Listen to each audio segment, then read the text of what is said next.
C'était l'automne 1941. La ville de Denver, dans le Colorado, reposait sous la fraîcheur d'un début d'octobre.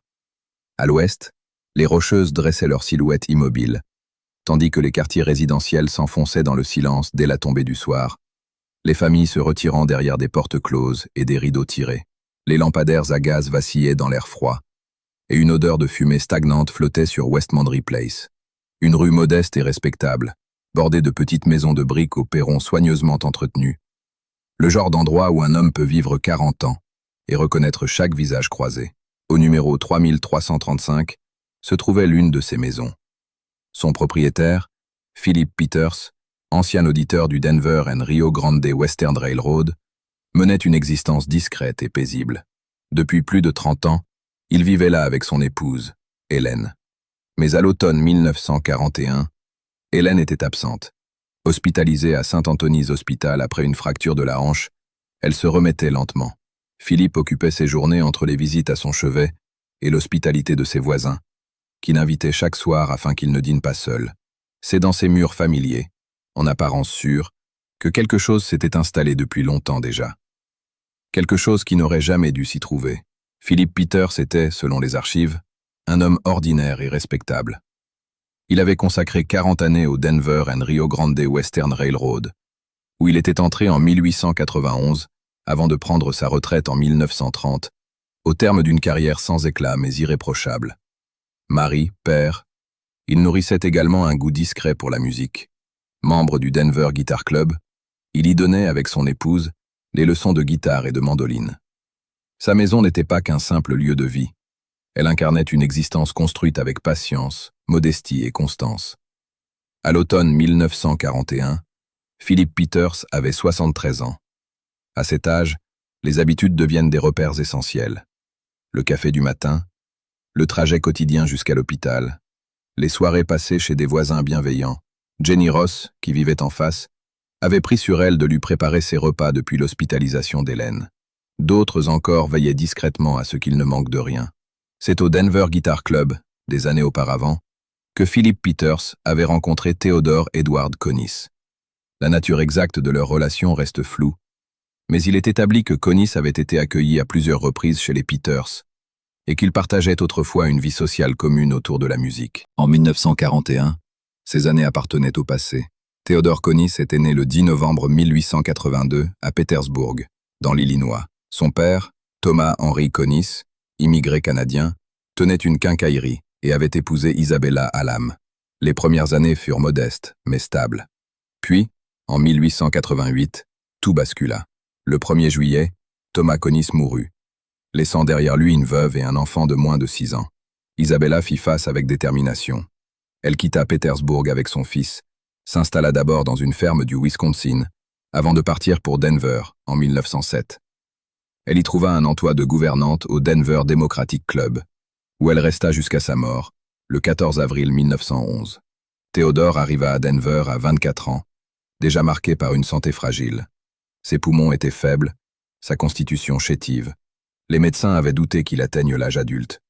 Il n'avait pas achevé sa scolarité. Malgré cela, il tenta de se faire une place. Il travailla comme comptable au Denver Brass Works, puis dans la publicité et la vente. En 1910, il lança sa propre entreprise, qui échoua rapidement. La mort de sa mère, en 1911, le laissa seul. Les années suivantes sont mal documentées, mais il est clair qu'il lutta contre la maladie, la précarité et un sentiment profond de rejet. Il reprochait à la société son manque de patience face à sa faiblesse. Il aspirait à disparaître du regard des autres. En 1917, il quitta Denver. Il erra plusieurs années, notamment à New York, avant de revenir au printemps 1941. Il avait alors 58 ans, sans emploi, sans logement et en mauvaise santé. La Grande Dépression venait de ravager une décennie entière, et malgré les signes d'un redémarrage économique à l'approche de la guerre, il n'y avait guère de place pour un homme comme lui. En septembre 1941, il se rendit sur West Mondry Place. Selon ses propres déclarations, il souhaitait demander de l'aide à Philip Peters. Un peu d'argent peut-être, ou de quoi manger. Il connaissait la maison, mais ce jour-là, elle était vide. Philippe était à l'hôpital. La porte n'était pas verrouillée. Connis entra. Il mangea, puis explora les lieux. Dans un placard de la chambre, il remarqua un petit panneau au plafond. Il l'ouvrit. Au-delà se trouvait un réduit étroit, à peine plus haut de 70 centimètres et large d'1,50 m. Obscur, encombré de toiles d'araignée. Invisible. Il s'y glissa. Et il y resta. L'automne arrivait. Il ne pouvait pas affronter un autre hiver dehors. Le soir du 17 octobre 1941, Jenny Ross traversa la rue, inquiète. Philip Peters n'était pas venu dîner. Cela ne lui ressemblait pas. Elle frappa à la porte du 3335. Aucune réponse. La maison était plongée dans l'obscurité. L'inquiétude gagna le voisinage. Une voisine, Doris Burke, passa par l'arrière pour entrer. Elle ouvrit à Mrs. Ross. À peine entrée, celle-ci alluma la lumière et hurla. Une traînée de sang serpentait dans la cuisine, puis dans le couloir, jusqu'à la chambre. Au bout, le corps de Philip Peters. La police fut appelée. Les agents découvrirent une scène incompréhensible. Toutes les portes et fenêtres étaient fermées de l'intérieur. Aucune trace d'effraction. Du sang dans plusieurs pièces. Une canne près du corps. Un revolver brisé dans la cuisine.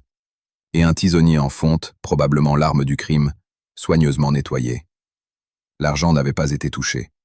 Rien ne semblait avoir été volé. Dans le placard de la chambre, un petit panneau au plafond attira l'attention. Mais l'ouverture, minuscule, fut jugée impraticable. On ne l'inspecta pas. L'affaire ne menait nulle part. L'autopsie révéla l'ampleur de la violence. Philip Peters avait été frappé au moins 37 fois. Il n'était pas mort immédiatement. Des traces de sang dans toute la maison témoignaient de sa lutte pour survivre. Il s'était défendu avec tout ce qu'il trouvait. Des cannes, un revolver, brisé lors de l'affrontement. Le tisonnier, lui, avait été nettoyé. Le meurtrier avait pris le temps. Aucun vol. Aucune fuite visible. Un mystère total. Les mois passèrent sans avancer. En février 1942, Helen Peters rentra chez elle, accompagnée d'une gouvernante. Très vite, elles entendirent des bruits. Des pas, des mouvements, des craquements au-dessus d'elles. La première gouvernante partit, la seconde aussi. À l'été 1942, Hélène quitta la maison. Elle resta vide, ou du moins en apparence. Les voisins parlaient de lumière, d'odeur, de bruit. La presse la surnomma bientôt la maison hantée de Denver. Le 30 juillet 1942, deux détectives, Roy Bloxham et William Jackson, inspectaient les lieux. Un bruit, un verrou, à l'étage. Ils montèrent. Dans le placard, Bloxham vit deux jambes disparaître dans l'ouverture du plafond. Il les saisit, étira. Theodore Conis tomba au sol, pâle, amaigri, presque squelettique.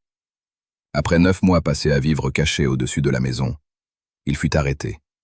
D'abord il nia, puis il avoua. Son récit détaillait tout.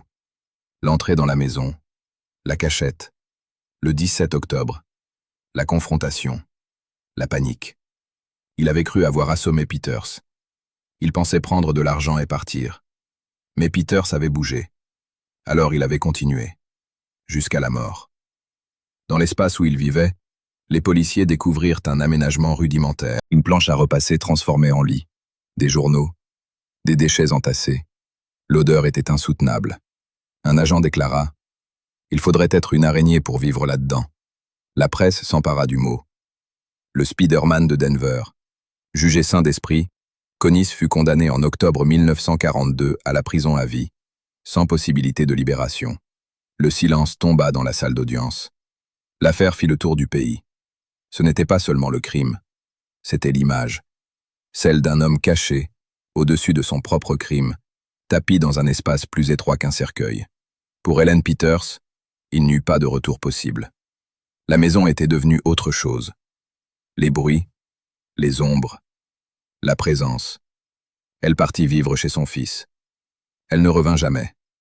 Quant à la maison, elle conserva sa réputation, celle d'un lieu marqué. Theodore Conis passa le reste de sa vie en prison. Prisonnier modèle, discret, sans incident. Il mourut le 16 mai 1967, à l'âge de 84 ans, bien au-delà de ce que les médecins avaient un jour jugé possible. Il fut enterré dans une tombe anonyme. Le panneau dans le plafond, lui, fut scellé. La rue continua sa vie. Mais dans les archives et dans les journaux jaunis de l'époque, subsiste le souvenir d'une histoire singulière. Celle d'un homme qui choisit de se cacher plutôt que de fuir. Et celle d'un vieil homme qui méritait, sans doute, une fin bien différente.